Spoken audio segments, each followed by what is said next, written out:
So if you need my help as a mentor at some point, I'm happy to help, always open to giving feedback if there's anything I can help with. So that's me, and let's move on to the mistakes that I've made and that I would love you to not do. Okay, the first thing to remember is that you will fail. There's like no other way around it. You will fail when building a startup because it's super hard to build a startup. The key thing to remember is that you should fail. Well, you shouldn't, but you will fail. But you should get up right after failing and learn on your mistakes. And now you can learn on mine. So yeah, exactly. Use the mistakes of Anna today to fail less at your startup. I will go from like the least important to most important, according to me anyway. But all of them are actually super important. So number 11 is hiring marketing people too soon or hiring too many of them. And this is actually valid for all sorts of people. You shouldn't hire too many people in the beginning. In the beginning, it should be just you, your co-founder, maybe a couple of people that are attracted to your idea. You probably don't have enough money to spend in the beginning on a team anyway. And you shouldn't. You should be doing all the stuff yourself in your startup, or as long as you reach your level of incompetence, and that's the moment where you should hire somebody to do this work better. And if you don't have enough, passion to actually go out and tell people to buy your product or try your product, even though you're not a marketing co-founder, even if you're super shy, like I used to be, you should go out and tell people about your product. And number 10, taking money from just about anybody. That's a huge mistake, or it can be costly. When you're fundraising, and I know because I've been there myself more than a few times, it gets tough. Like you talk to dozens different VCs, business angels who seem promising. Most of them don't want to talk to you at all, and then there are the ones that do want to talk to you, and you get excited, and you can't wait to finally raise your pre-seed, seed round, and then everything goes wrong, and nobody wants to invest in you, and you have to keep trying and trying, and then at some point somebody appears and says, "Hey, I'll give you 100,000 K or something," and you're excited.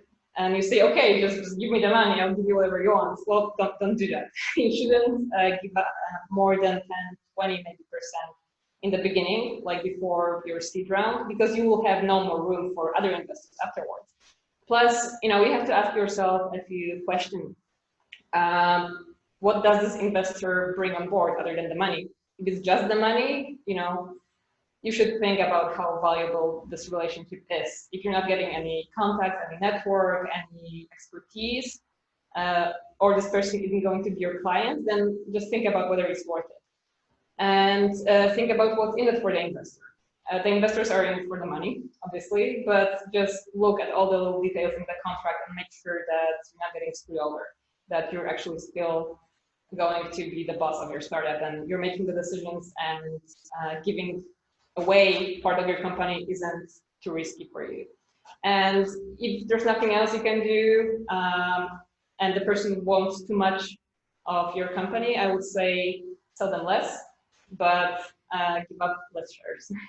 And then try to raise a bigger round afterwards. Also, if you believe in your startup enough, to go out to your friends and family and ask them for money, why not? I mean, you are supposed to make the money in the end, right? They will give you 10,000 euros or maybe 1,000 euros, and this is supposed to turn into much more money in the future. And if you believe in your idea enough to tell them that and convince them, and then actually do it, then go and ask your mom for money.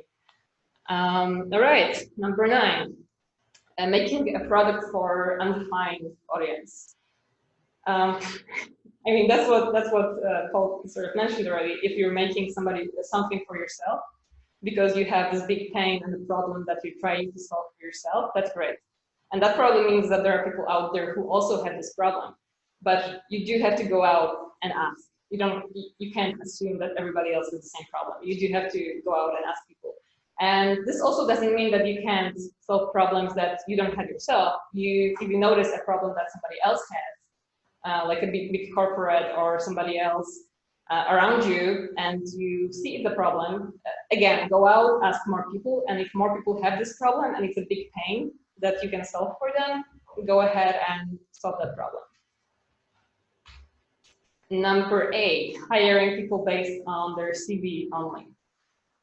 In a startup, it's super important to hire people for their skills, but even more so for their personality and their passion for what they're doing. They have to fit your team. If you're going to hire somebody who's super skilled and super experienced, but they don't get along with the rest of your team, they don't get your company culture, that's not good. That's going to ruin the entire team, and you don't want that. I would rather hire somebody who's less experienced, but has great personality, can show initiative and taking ownership of what he or she is doing, and gets along with the rest of the team great. I probably said that already. So don't hire based on the CV only. Always talk to people, take time. There's this saying, hire slow, fire fast. So that applies here. Hire slowly, and if you notice that the person isn't the fit you were looking for after all, just fire that person. That's unfortunately how it goes, and being a CEO sucks because you have to fire people, but you do have to do it. All right, number 7, believing that a great product will sell itself. So, you're thinking you're Steve Jobs and you design this amazing product and everybody wants it, but if you're not going to tell anybody about it, well, nobody is going to buy it. And you may think now, okay, so I need a marketing team to do it for me. Well, as I said in the beginning, you don't. You can actually do it yourself. Go and tell your friends to tell their friends about it, and you'll be surprised how many times you stumble upon somebody who's your ideal customer. And you already talked to the customers before, right? So they need your product. So there's those people you can go back to and say, hey, here's my product. If you can, please test it and tell me what you think.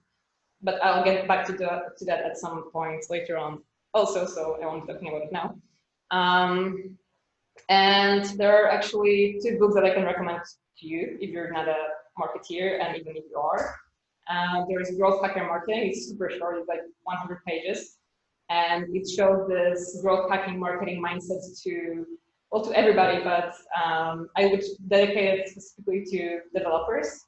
When I worked at my previous company, Anymind, I had my CPO and some of the lead developers read it, and they were super excited. They were like, oh, let's do it. Let's do marketing. And then the other book is Traction. And this shows 19 different channels of traction you can use to generate growth. And both of those books talk about how marketing isn't just about going out and selling and going out and creating ads. It's about actually building a product first. So you're building a product that people want, you're building in features that they want, and then it's easy. It should be easy to sell it. All right, number 6, convincing yourself and everybody around you that you're not stressed or burnt out. And that happens a lot. And the statistics say that women tend to get more stressed than men. But I think that in a startup environment where everything is super stressful, the chances are pretty equal that both of you, guys and the girls, will get stressed. And it's normal, but you cannot allow yourself to get to this point where you break down. Because it's bad for you, obviously, but it's also bad for your team because they see that something is wrong. They're wondering if something is wrong with the company, whether they should be looking for jobs and stuff like that. And before you let yourself get to the point where you break down and get too stressed, there are a few things that I've been doing that after already breaking down that are useful. One of them is booking a time in your calendar for not working. Like specifically time in your calendar when you say, I'm not going to be working on my startup over those 2 hours. And it's hard to do, but it's possible. And you do have to make time for life and also make time for sleep, because that's super important. Okay, number 5, assuming that you have a product market fit. As the author of The Lean Startup, Eric Rice, said, if you have to ask whether you have a product market fit, you don't. If you have users flowing in and you have so many users that you can't handle them, that's product market fit. And until then, you have to keep trying to convince people to use your product or adjust your product to fit your customers. Not talking to customers, that's a huge one. You do have to go out, as I said already probably a couple of times before, and talk to people. Unless you talk to them, you won't know you're making something that they want. The aforementioned Y Combinator has this motto that says, make something people want. And that's the main thing they're basing their entire accelerator on. If you're not making something people want, it doesn't make sense to do it. So do not build personas using online forms or whatever else, marketing tools. Go out and actually ask. Even if you talk to 5 people, it's better than trying to figure out who your users are. Just talk to real people. Now, building a perfect MVP. That's also a huge one, because there's no such a thing as perfect MVP. MVPs are supposed to be imperfect. And if your product is perfect, which it will never be, it's not an MVP anymore. You have to release as soon as you have something. As soon as you find this one big thing, that big or small thing that you know solves your customer's pain. And if you go out to them and you give them a crappy product that somewhat works and solves their problem, and you see that they complain but they keep using it, that means the problem you're solving is huge, and you should keep going with designing and redesigning and redeveloping the product. Number 2, choosing the wrong co-founder. That's also big. That's one of the biggest mistakes you can make when building a startup. If you're building it with the right people, and you have complementary skills, but you also like working with each other, you support each other, it's huge. And building startups with friends is great, but great friends aren't always great co-founders. You do have to realize, and they have to realize, that it's a huge sacrifice you're making. You have to work long hours, you have to devote yourself, you have to have the passion for what you're doing. And sometimes it's better to either do it yourself or find somebody who's not your friend, who you can do it with. But this is also risky. So before you take on a co-founder, you have to make sure that you are a fit. So do spend some time together, maybe take a month or 2 to do a smaller project or a part of the startup that you're trying to build together. And if it works out, that's great. That means you probably will be able to work together for at least 2 to 10 more years. We'll see. But always also have a contract with your co-founder. So to make sure that you sign a contract that says, okay, you get 50% of the shares, I get 50%. But if you leave after 2 years, then we do something else with the shares, and we also have 10% for the team later on. So all of that should be on paper from the beginning, because later on it will get stressful and you will be fighting over stuff that you shouldn't be fighting about. Okay, and the final one, believing you're super special.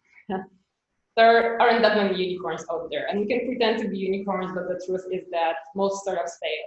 So do not believe you're super special. Do dream big. Like, you do have to dream big to run a startup. Otherwise, it would make sense for you to do it. But do know that you have to put in a lot of hard work and show to yourself, to your users, to the investors how much you care, and put all your passion and your hard work into it. There's no other way. Like, there's no way around it. There's nothing so special about your startup that will make it a success without hard work. All right, photo moment here for Greg.